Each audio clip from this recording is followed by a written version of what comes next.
En esta sesión voy a hablarles de un hecho muy importante, no de una cuestión muy importante, sino de un hecho muy importante. De este hecho se derivan naturalmente cuestiones de gran trascendencia, pero tengo la impresión de que este hecho del que les voy a hablar ha pasado absolutamente desapercibido, a pesar de ser tan importante y a pesar de ser tan relevante. Me refiero a un acontecimiento que ha tenido lugar en manos de un instituto de enseñanza secundaria. Ustedes saben que yo soy profesor de universidad, soy catedrático de universidad, pero considero que el núcleo de la formación, sobre todo literaria, de una persona comienza en su adolescencia, no en su niñez, sino en su adolescencia, y que en la adolescencia está precisamente ese punto que hay que cultivar y que hay que cuidar muy esmeradamente y muy profesionalmente para que todas las actividades de la vida, y entre ellas el interés por la literatura y el conocimiento de la literatura, puedan articularse y puedan organizarse de forma benigna, de forma positiva, para lo que es el resto de la vida de esta persona. No solo la literatura, sino también otras actividades como tienen que ver con el lenguaje, la matemática, la física, la química, la geografía, la historia, es decir, todas las materias y todas las actividades humanas que forman parte integrante de la profesionalización inteligente de la vida humana. La literatura, una de ellas. Pues bien, hay un instituto en Madrid, en Collado Villalba, que se llama Las Canteras, en un instituto de enseñanza secundaria, Las Canteras, en Collado Villalba, que ha llevado a cabo durante una serie de años, concretamente durante 3 años, una edición del Quijote protagonizada por la comunidad educativa de este centro, integrada fundamentalmente por los alumnos, los profesores, padres y familiares de estos chavales. ¿Qué es lo que han hecho estas personas? ¿Qué es lo que ha hecho esta comunidad educativa? Pues ha hecho una copia manuscrita, es decir, una edición escrita a mano del Quijote de Cervantes. Ha hecho, en primer lugar, la primera parte y, en segundo lugar, la segunda parte. Han publicado ya la primera parte, que está terminada, y en estos momentos están a punto de concluir ya la segunda parte. Y han tenido la gentileza, la amabilidad, con la que me honran enormemente, de pedirme un prólogo para la segunda parte del Quijote que ellos han manuscrito, que ellos han copiado a mano. Han participado en este proyecto casi 1000 personas, casi 1000 manos, podríamos decir, entre otros aspectos que les voy a detallar a continuación.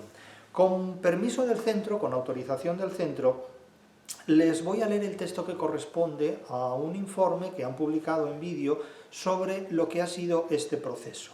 A mí me parece enormemente importante que este hecho cultural, que este proceso que ha llevado a esta comunidad educativa a escribir a mano el Quijote, que en absoluto es ninguna tontería, porque este hecho lo han protagonizado estudiantes del Instituto de Enseñanza Secundaria, de este centro de enseñanza, de Collado Villalba, Las Canteras.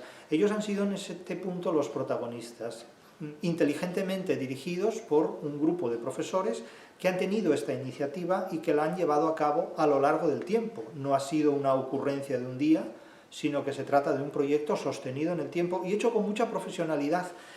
Pero de este acontecimiento, de este hecho, caben muchas interpretaciones, pero realmente muchas interpretaciones. Fíjense ustedes, voy a citar las palabras textuales de este informe, de este vídeo. Extraigo los datos de la página web de este centro de enseñanza, de este instituto, que, como digo, son de dominio público. No estoy revelando ningún tipo de secretos, ni muchísimo menos. Y hago públicos estos datos con autorización del centro, por supuesto. Se nos informa, el propio centro informa, de que este Quijote canteril, llamado canteril porque procede del instituto Las Canteras de Collado Villalba, el Quijote canteril es un manuscrito de la primera parte del Quijote, el que han publicado hasta el momento, porque están a punto de proceder a la encuadernación de la segunda parte.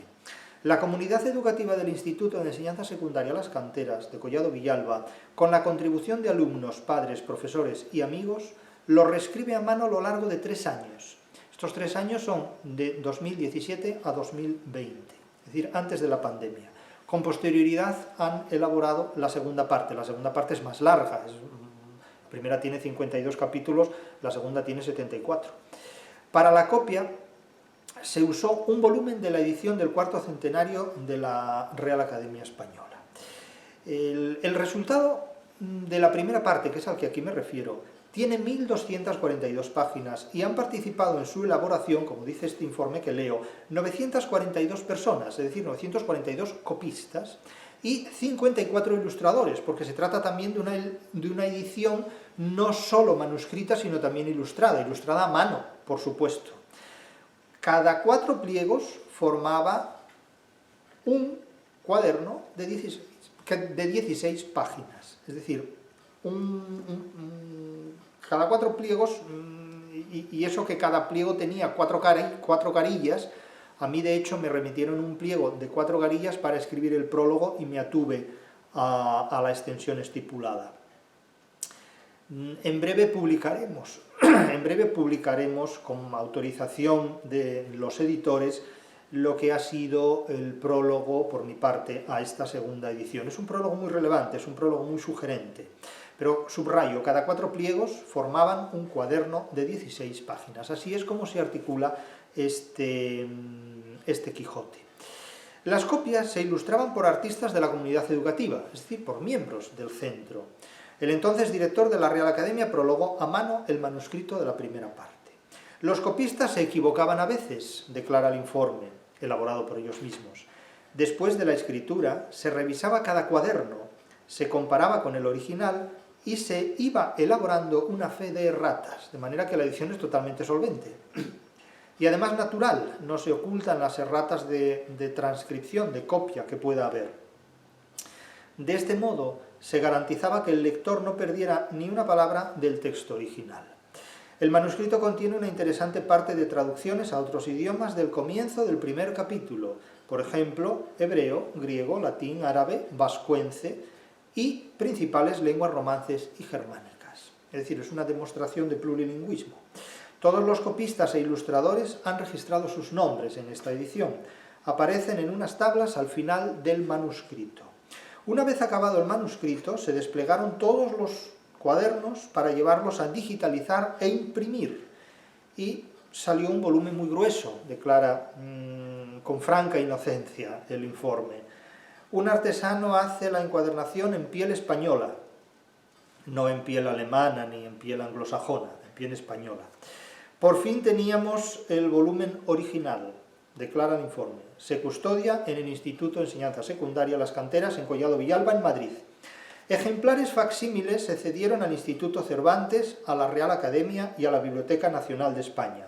Estoy seguro de que estas 3 instituciones, el Instituto Cervantes, la Real Academia y la Biblioteca Nacional de España, dieron una recepción al instituto y a esta comunidad educativa, publicaron el acontecimiento a los 1001 vientos y reconocieron el mérito de esta labor docente. Estoy absolutamente seguro porque estas instituciones, el Instituto Cervantes, la Real Academia y la Biblioteca Nacional de España, son instituciones enormemente preocupadas por todo lo que hace el pueblo, como instituciones elitistas que son, dedicadas a promover sus valores y, por supuesto, a llevar hasta las últimas consecuencias todas aquellas iniciativas que libremente las acciones populares y democráticas de nuestro tiempo llevan a cabo en favor de todo lo que tiene que ver con la cultura, el Quijote, la lengua y todos estos grandísimos imperativos y extraordinarios objetivos que tienen el Instituto Cervantes, la Real Academia y la Biblioteca Nacional de España. Amén. Diferentes particulares, esto es más valioso, diferentes particulares adquirieron otros ejemplares facsímiles. La copia digitalizada está disponible en la página de internet del Instituto Las Canteras con instrucciones para su lectura, descarga y encuadernación. Quiero decir que ahí lo tienen ustedes si lo quieren consultar. Realmente esta edición manuscrita, que yo he tenido la ocasión de ver a través de la página web y de documentarme al respecto, es una auténtica joya. Pero aquí vamos a hacer una interpretación de este hecho que va más allá incluso de lo que es dar públicamente mi agradecimiento a esta institución educativa por haber querido contar conmigo para prologar esta segunda edición manuscrita del Quijote. Yo recibí una vez en el año 90 o 91, que ya no me acuerdo bien, un premio de la Sociedad Cervantina por un ensayo sobre el Quijote para escritores menores de 30 años.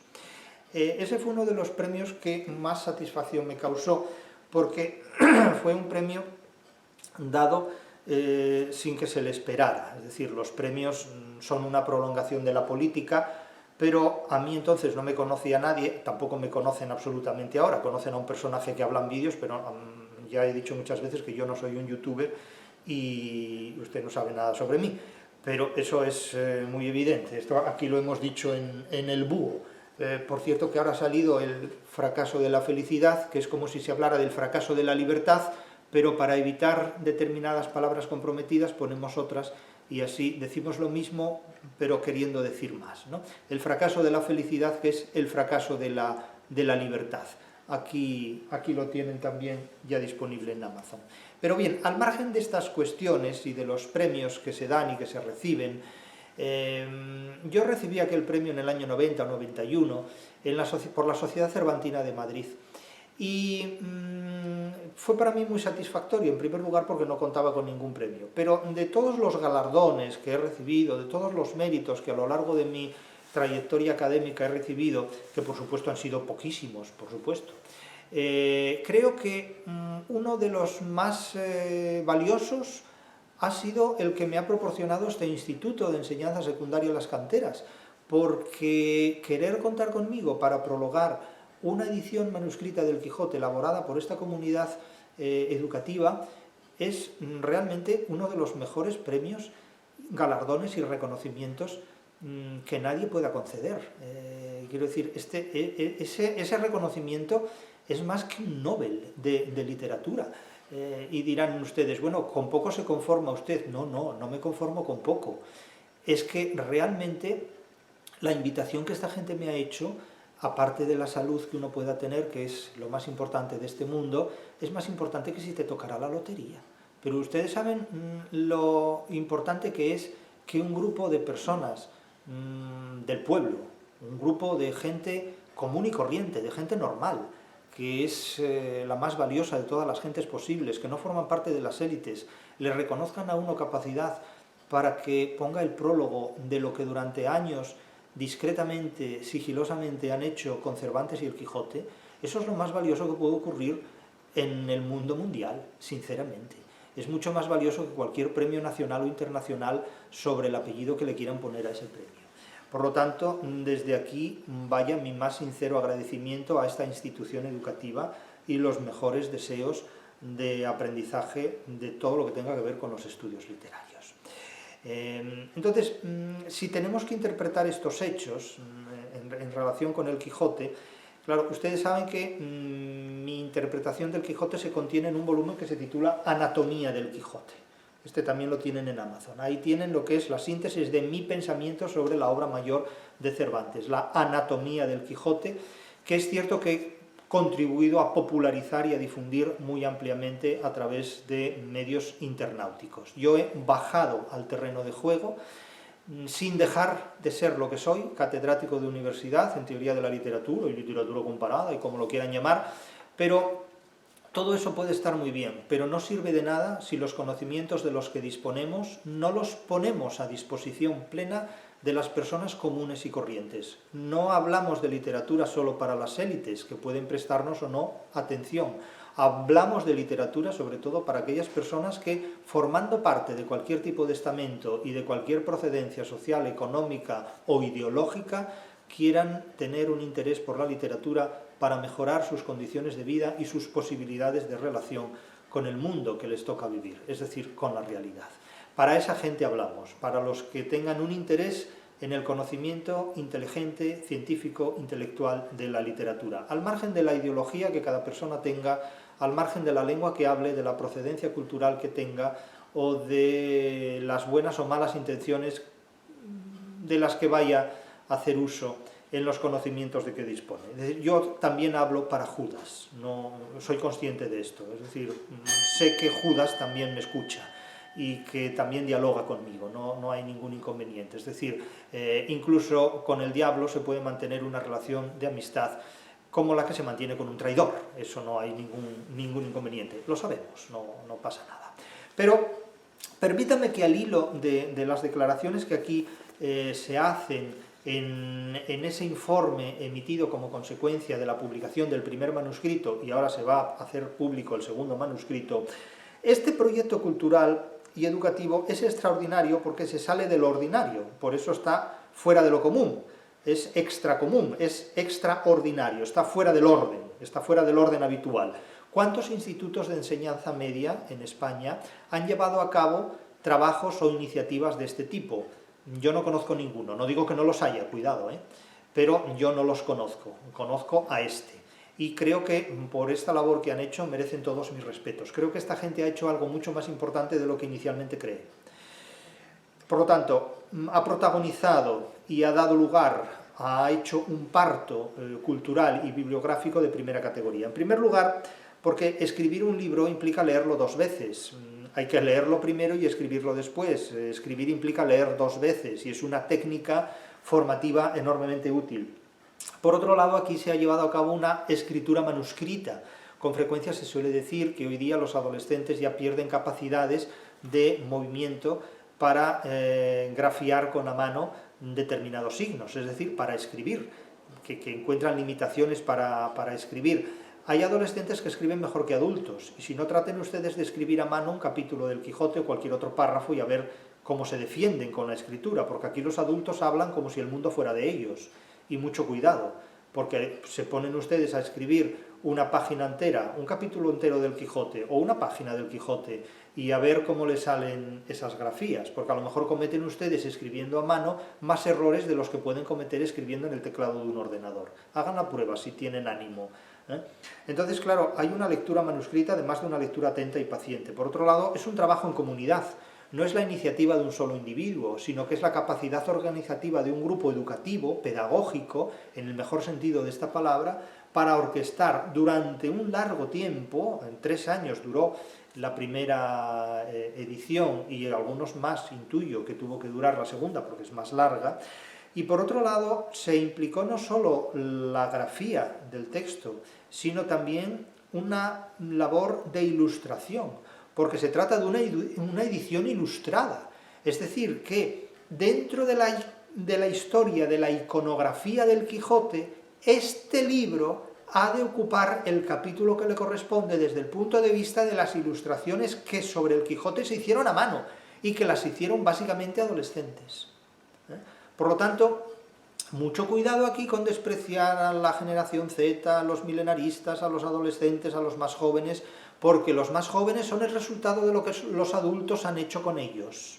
Y cuando en un instituto determinados profesores han sido capaces de inducir, de convencer, de persuadir, de enseñar a un grupo de sus alumnos a reescribir el Quijote a mano y hacer de la obra de Cervantes una joya dentro de la bibliografía cervantina, esto no es moco de pavo, esto no es ninguna tontería. Ya digo que las ilustraciones que están contenidas en esta edición del Quijote deben formar parte de la historia de la iconografía del Quijote.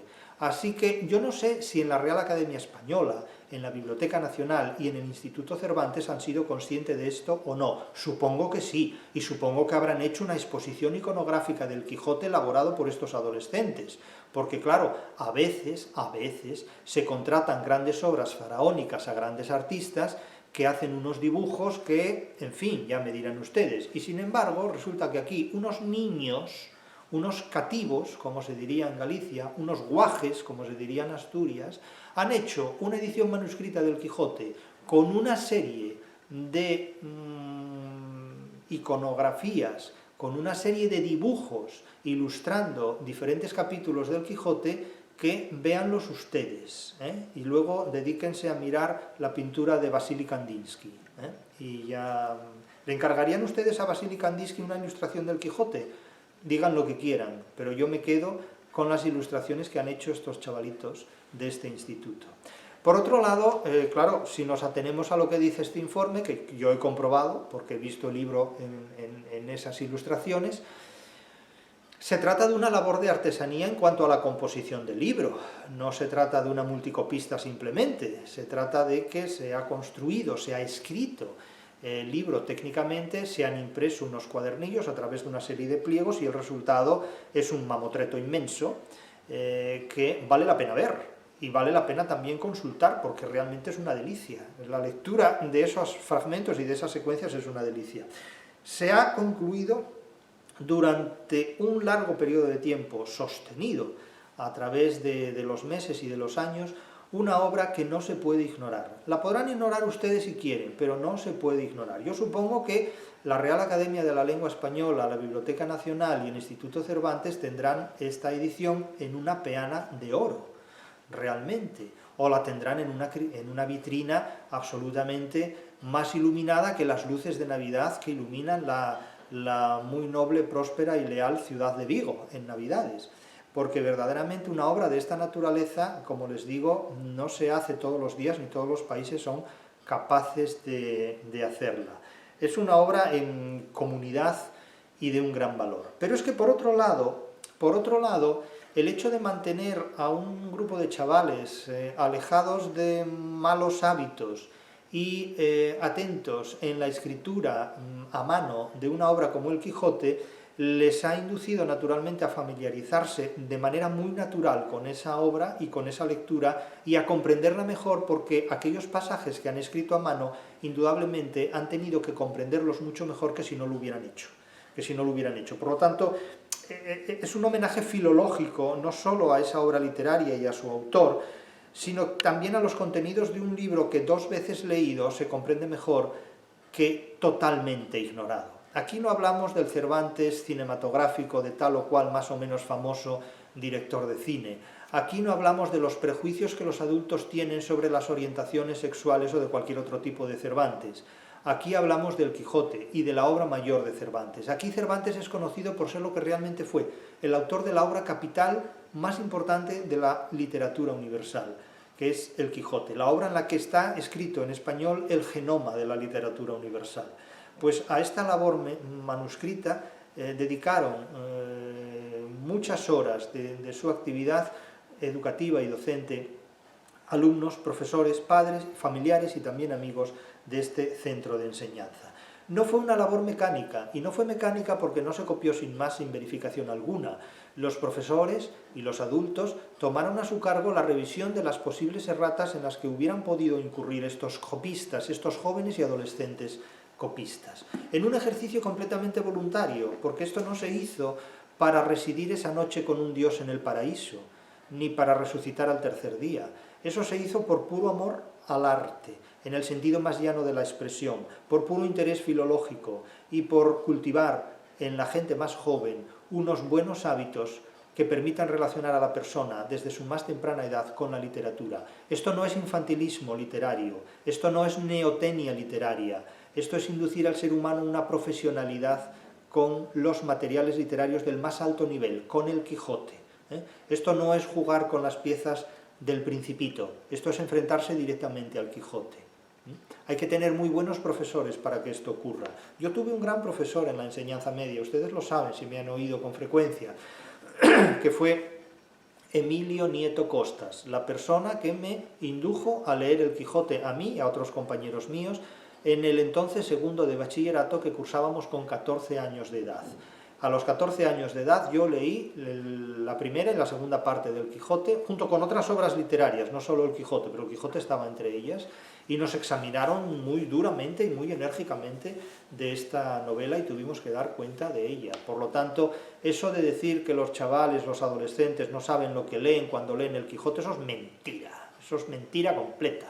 Ustedes eduquen a la gente para hacer algo bien y la gente sabe lo que hace perfectamente. Y si los educan o los maldicen o los desprecian, entonces ahí criarán personas mal educadas que no se comprenderán a sí mismas. Pero nunca se insistirá lo suficiente en la labor tan positivamente valiosa que ha tenido este centro de enseñanza.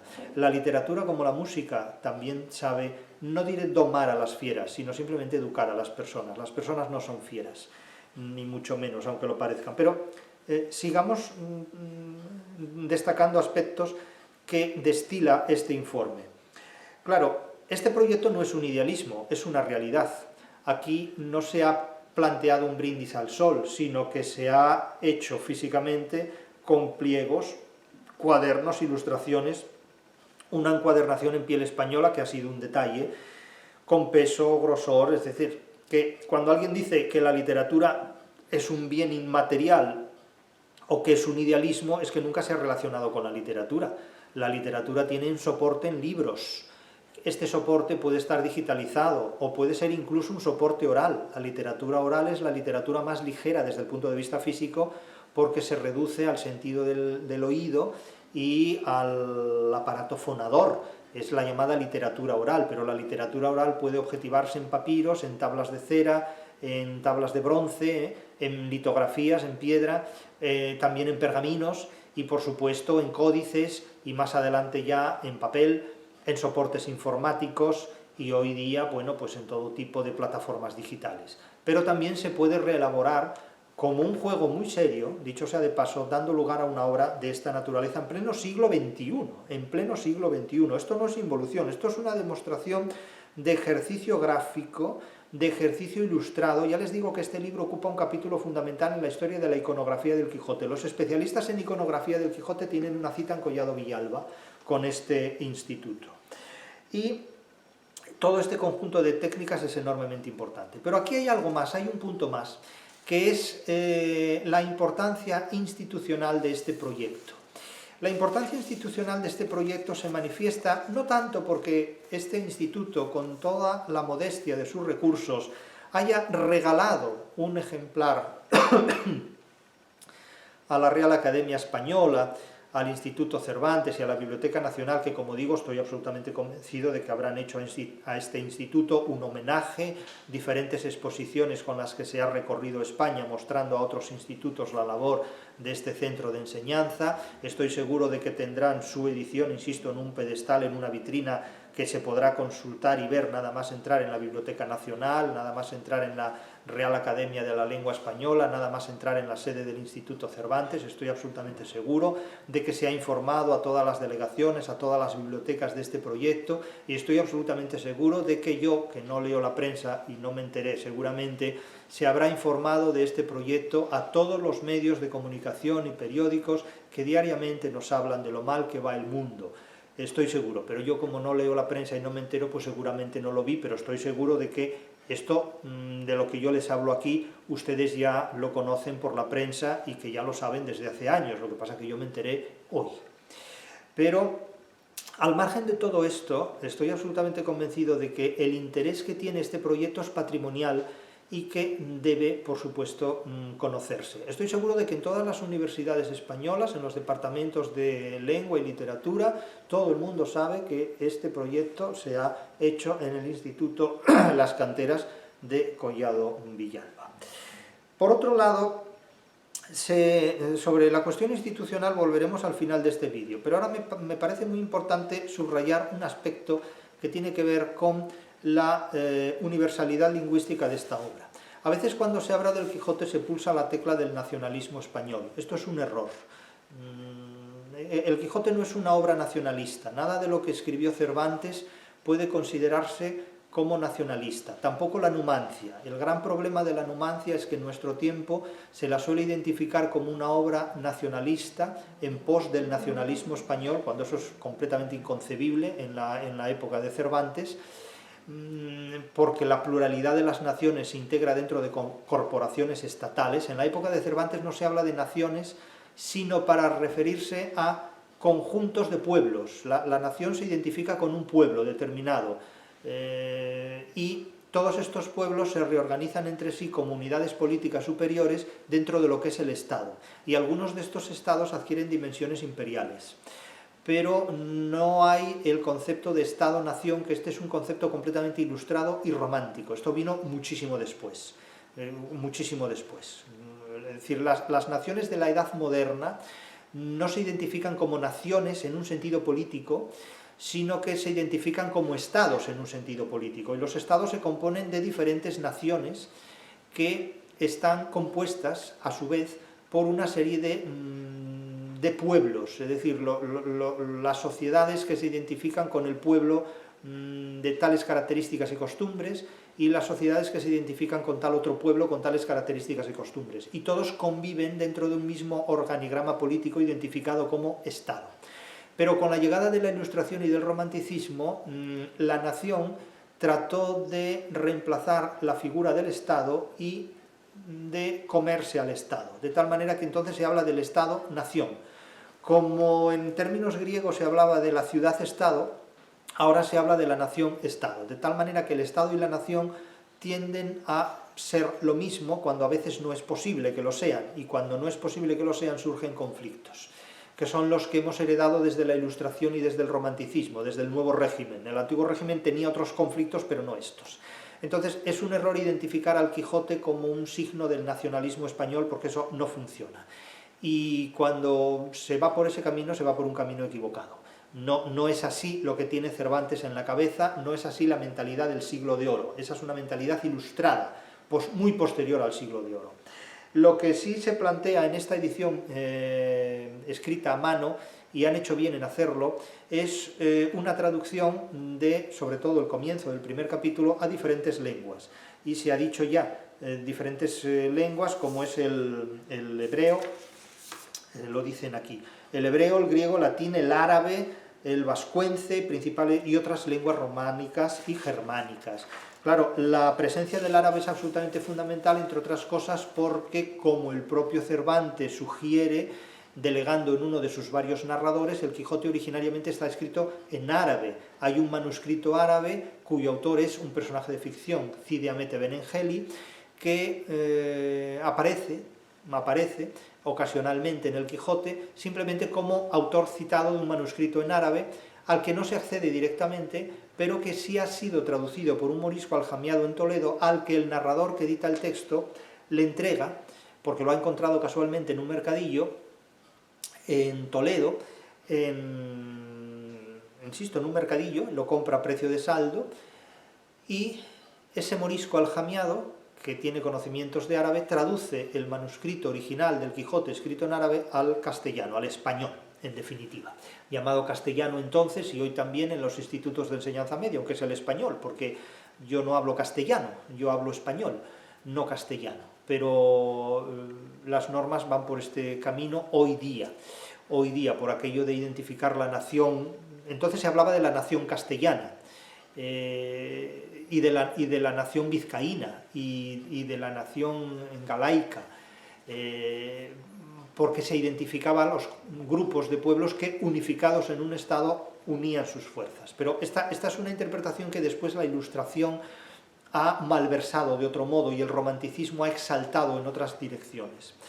Pero aquí ofrecen una copia manuscrita en varias lenguas, en varios idiomas, y hacen bien en tener esto presente, porque en este punto, aunque el Quijote sea una obra escrita en español, y el genoma del Quijote está escrito en español, es una obra de proyecciones universales que puede traducirse a cualesquiera idiomas. Y para los que sean más recalcitrantes en este punto, les diré que el propio Cervantes, en el capítulo 18 de la segunda parte, cuando Don Quijote de la Mancha visita al caballero del verde gabán en su casa y conoce a su hijo Don Lorenzo es un chaval, es un casi poco más que un adolescente, que escribe poesía y le gusta la literatura y quiere dedicarse a la literatura y a la poesía. Y su padre le dice que debe dedicarse al estudio del derecho y abandonar las letras, las humanidades, porque eso no da de comer, quiero decir que la idea ya es muy vieja, y que lo que da de comer realmente son las leyes, es el derecho. Y Don Quijote habla con el chaval de temas de literatura, de temas de poesía, y le enseña el chico a Don Quijote algunos poemas que ha compuesto, y Don Quijote los valora y dialoga con él, y en un momento dado el chaval le dice que tiene interés por las lenguas clásicas, pero no por las lenguas romances, no por las lenguas modernas. Y Don Quijote le hace la siguiente observación, por boca de Cervantes, porque aquí quien habla es Cervantes, y fíjense ustedes lo que le dicen. Y a lo que decís, señor, le dice Don Quijote al chaval, al padre del chaval, que vuestro hijo no estima mucho la poesía de romance, doyme a entender que no anda muy acertado en ello, es decir, no hace bien en despreciar las lenguas modernas. Y la razón es esta. Las lenguas modernas eran las lenguas que hablaba el pueblo, las lenguas clásicas eran las lenguas que hablaban las gentes cultas, las élites. Cervantes siempre tuvo un enorme interés por el pueblo, sin despreciar directamente las élites, pero para Cervantes el pueblo valía más que sus élites. Cervantes era muy español. El grande Homero no escribió en latín, porque era griego, ni Virgilio escribió en griego, porque era latino. En resolución, todos los poetas antiguos escribieron en la lengua que mamaron en la leche y no fueron a buscar las extranjeras para declarar la alteza de sus conceptos. Fíjense en esta declaración. Ustedes escriben su currículum en inglés. Ustedes cuando trabajan, por ejemplo, en una universidad española, ponen el nombre de su universidad española en inglés. Es decir, pueden trabajar en la Universidad de Vigo y decir University of Vigo, como si los ingleses no supieran que universidad en español es university. Pero fíjense lo que dice aquí Cervantes. Todos los poetas antiguos, y quien dice poetas antiguos quiere decir personas inteligentes, escribieron en la lengua que mamaron en la leche, la lengua materna, porque solo nuestra madre nos puede dar su leche, su alimento materno. Y no fueron a buscar las lenguas extranjeras para declarar la alteza de sus conceptos. Y yo me pregunto, ¿por qué hoy la gente tiene tanto afán en ir a buscar una lengua extranjera para declarar la alteza de sus conceptos? Esto es algo que a partir del siglo XVIII la gente hizo en España, sobre todo constantemente. Ir a Alemania a buscar la fama, el caso de Ortega y Gasset o el caso de Sanz del Río. Ir a Inglaterra a buscar los méritos, o ir a Estados Unidos a conseguir el premio Nobel, porque claro, aquí en España no se lo habrían dado, indudablemente. El premio Nobel de Severo Ochoa es Estados Unidos, no España. Estoy de acuerdo en estas realidades, pero yo les digo lo que se decía en el siglo XVII, lo que escribía Cervantes en 1615. Todos los poetas antiguos escribieron en la lengua que mamaron en la leche, y no fueron a buscar las lenguas extranjeras para declarar la alteza de sus conceptos. Si tú vas a buscar una lengua extranjera como en inglés para declarar la alteza de tus conceptos, pregúntate por qué. Pero en Cervantes ya tienes una respuesta. Si hablas español, ¿para qué necesitas inglés? Necesitas el inglés para muchas cosas. Pero realmente uno que trabaja en una universidad en España tiene que poner en inglés el nombre de su universidad para que lo sepan los ingleses, si se van a reír de ti, en definitiva. Y siendo esto así, razón sería que extendiese esta costumbre por todas las naciones, y que no se desestimase el poeta alemán porque escribe en su lengua, ni el poeta castellano porque escribe en la suya, ni aun el poeta vizcaíno porque escribe en la suya, es decir, el vasco, o el euskera, o el vascuence, como lo queramos llamar según las especificaciones que esto tenga. Claro, cuando muchos románticos e ilustrados leen, por ejemplo, esas paparruchadas que escribía, entre otras paparruchadas, el viejo Goethe en sus conversaciones con Eckermann, hay un pasaje donde se habla de la Weltliteratur, de la literatura del mundo. Bien, estas declaraciones que aquí expresa Cervantes son ya el contenido de lo que Goethe, casi 200 o 300 años después, casi 300 años después, el propio Goethe, 2 siglos y pico, el propio Goethe llega a escribir posteriormente, en definitiva, allá por 1800 y pico, ya más de 200 años después, en definitiva, ¿no? De tal manera que, repito porque es muy importante, y siendo esto así, razón sería se extendiese esta costumbre por todas las naciones, y que no se desestimase el poeta alemán porque escribe en su lengua.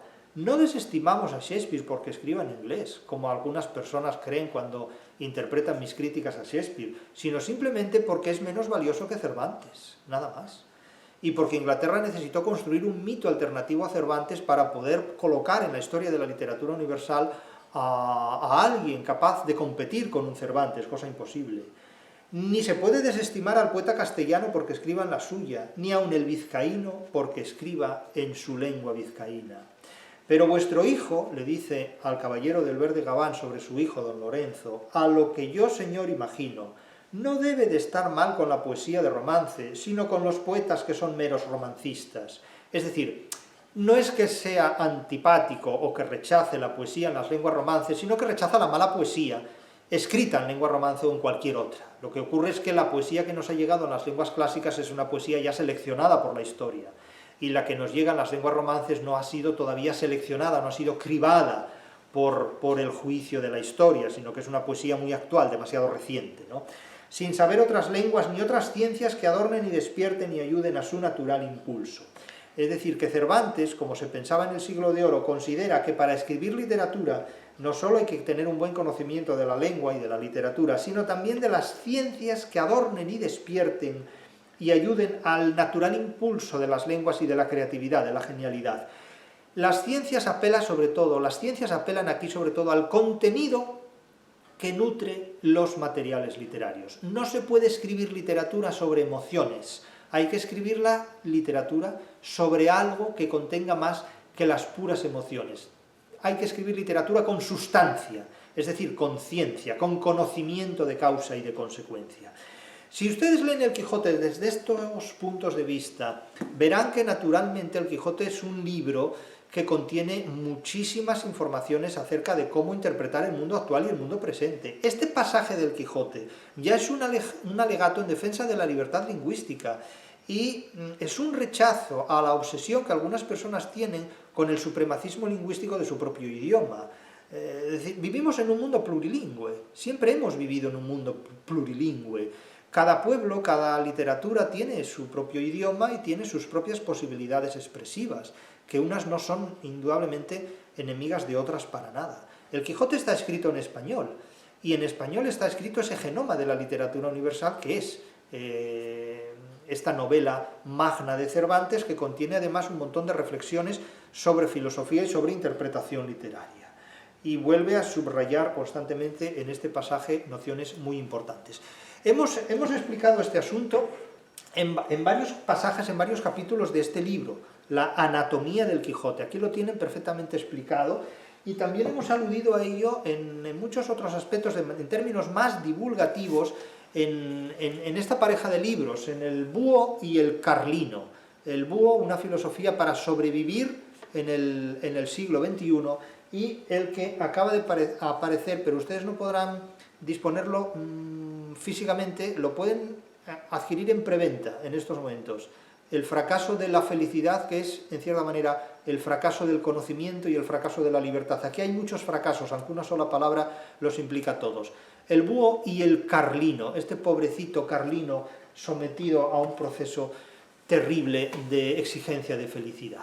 Pero, como les digo, en toda mi obra existe una preocupación constante por usar el Quijote como un método de interpretación de la realidad. Y me ha satisfecho mucho. Fíjense que para alegrarme a mí el día es algo francamente difícil conseguir alegrarme a mí el día, pero creo que estos señores, con lo que han hecho en este instituto, me han alegrado el día, el año, la vida y muchas más cosas.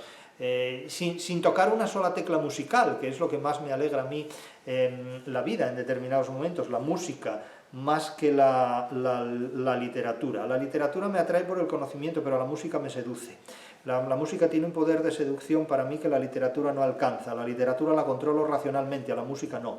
La música me seduce, la literatura me exige. Bueno, la música me exige muchísimo, pero no puedo satisfacerla. La música en realidad me satisface a mí. Pero bien, al margen de estas disquisiciones, lo que quiero decirles a partir del informe que tengo delante de estos chavales es que la pluralidad lingüística del mundo hispánico está perfectamente recogida en el Quijote, de modo que nadie use nunca el Quijote como una obra de nacionalismo español porque utilizan instrumento equivocado. Esto no tiene nada que ver, más bien todo lo contrario. Es una obra que reconoce una universalidad lingüística y una pluralidad lingüística que poca gente es capaz de ver. Desde el mundo árabe y musulmán hasta la pluralidad lingüística de todas las lenguas románicas e incluso de lenguas anteriores al latín, como es el caso del vascuence. Aparecen muchos vizcaínos en el Quijote y esto no es, insisto, ninguna reducción. El problema es que la Ilustración y el Romanticismo han convertido en caricaturas y en estupideces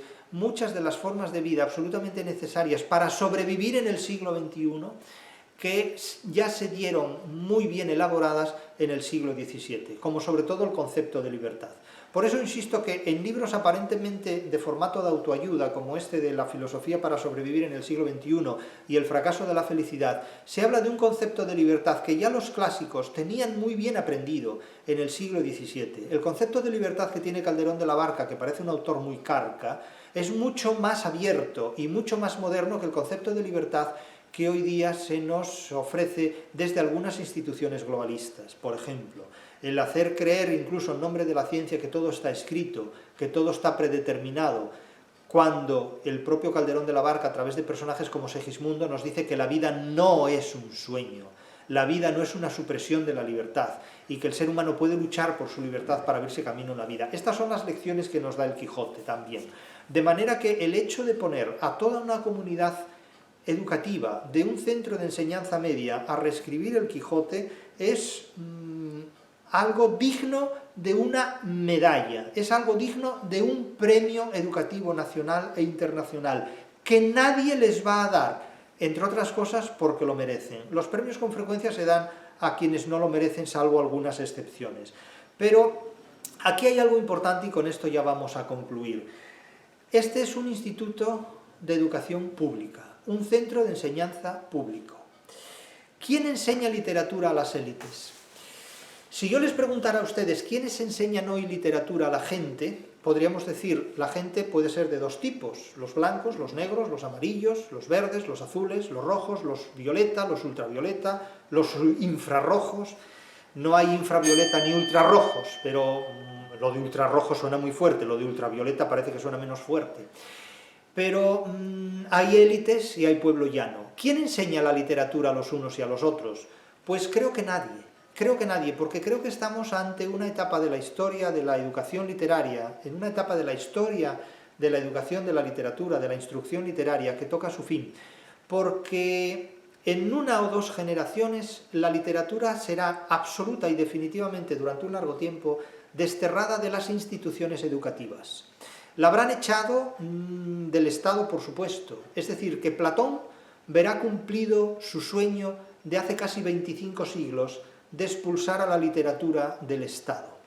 Pero lo curioso es que, irónicamente, quienes expulsan a la literatura del Estado han sido los ilustrados y los románticos, porque en una época construida desde la ingeniería cultural del mundo anglosajón, de la anglosfera, que son los artífices de la ilustración y del romanticismo, que son las dos caras de la misma moneda, enemiga esta moneda del racionalismo del barroco, del racionalismo literario de tradición hispano-greco-latina, Grecia, Italia, España. En definitiva, han construido un mundo donde la literatura es igual a cero, donde la literatura está fuera de las universidades públicas y nunca ha entrado en las universidades privadas. Si ustedes examinan los planes de estudio de las universidades privadas, verán que la literatura no está en ninguna parte. Se ofrecen cursos de marketing, se ofrecen cursos de comunicación, de arte, de diseño, de cinematografía, de publicidad, pero no de literatura. Se ofrecen formaciones y grados en periodismo, en ciencias de la comunicación, pero la literatura no está por ninguna parte. Incluso en determinadas universidades privadas que profesan una creencia religiosa, se ofrecen cursos sobre teología, pero la literatura no está en ninguna parte. Claro, podrán decirme ustedes, es que la literatura no vende, y yo les pregunto, ¿y vende la teología? Hombre, la teología vende cuando permite codificar y fundamentar los planteamientos y los fundamentos de la creencia que organiza el movimiento de un determinado grupo, cosa tan legítima como cualquier otra. Pero no me digan a mí que la literatura no vende. La literatura no vende porque no hay nadie que quiera gestionar la compraventa de la literatura dignamente, porque también se compra y se vende la alimentación y no es indigno comprar una manzana. Entonces, ¿por qué va a ser indigno comprar y vender un Quijote? ¿Por qué va a ser indigno interpretar y cobrar por interpretar un Quijote? Pues ni siquiera, porque no es que se considere indigno, es que se considera inútil, porque ni siquiera la educación pública en las universidades de hoy sitúa el Quijote como centro de referencia de su plato fuerte en la enseñanza de la literatura. Sea como fuere, lo que quiero decir es un hecho real, y es que la enseñanza de la literatura está fuera de las instituciones educativas de la universidad, tanto en el sector público como en el sector privado. Nadie se ocupa de la literatura. ¿Dónde van ustedes si quieren aprender literatura? ¿Dónde van? Díganmelo. ¿Dónde van ustedes aprender literatura. ¿A qué institución pública o privada acuden ustedes si quieren estudiar literatura? Porque es que, no es que me quiera poner estupendo, pero al paso que vamos, el único sitio que les va a quedar a ustedes para interpretar literatura va a ser mi canal de YouTube, sinceramente. Y, como digo, no me quiero ni poner estupendo ni tontito, pero es que realmente, teniendo en cuenta que la literatura no está, ni se la espera, ni en las universidades públicas ni en las universidades privadas, que la enseñanza de literatura en los institutos es cada vez menor y más reducida, pues dentro de 1 o 2 generaciones no sé a dónde va a ir nadie que quiera estudiar literatura. Yo todavía espero entrar en contacto con algún grupo de empresarios o de personas inteligentes que permitan crear una fundación, una institución o un centro de estudios donde se pueda explicar literatura de manera libre y gratuita, y por supuesto completamente abierta, no solo a través de un canal de YouTube, porque las élites no siempre se han preocupado de la literatura. El pueblo llano, si no tiene una buena dirección, es posible que tampoco sepa interpretar literatura como es debido. Es necesario una alianza armónica entre diferentes grupos elitistas y entre diferentes grupos populares, y propiciar una convivencia para que la literatura sea un instrumento de conocimiento entre los unos y los otros, porque a veces hay razones para suponer que el pueblo llano tiene más conocimientos de literatura de los que disponen las propias élites que supuestamente gestionan la vida de ese pueblo llano. Por lo tanto, sería conveniente y urgente la creación de una institución que de manera libre, abierta y gratuita y con un patrimonio definido pudiera cuidar de los estudios literarios de forma que estos quedaran disponibles a cualquier persona que procedente del pueblo llano o de las más distinguidas élites tuvieran acceso a ese conocimiento. Y eso va a requerir la reunión de algunas personas. Si quieren contar conmigo, aquí me tienen, pero habría que trabajar en serio por la literatura.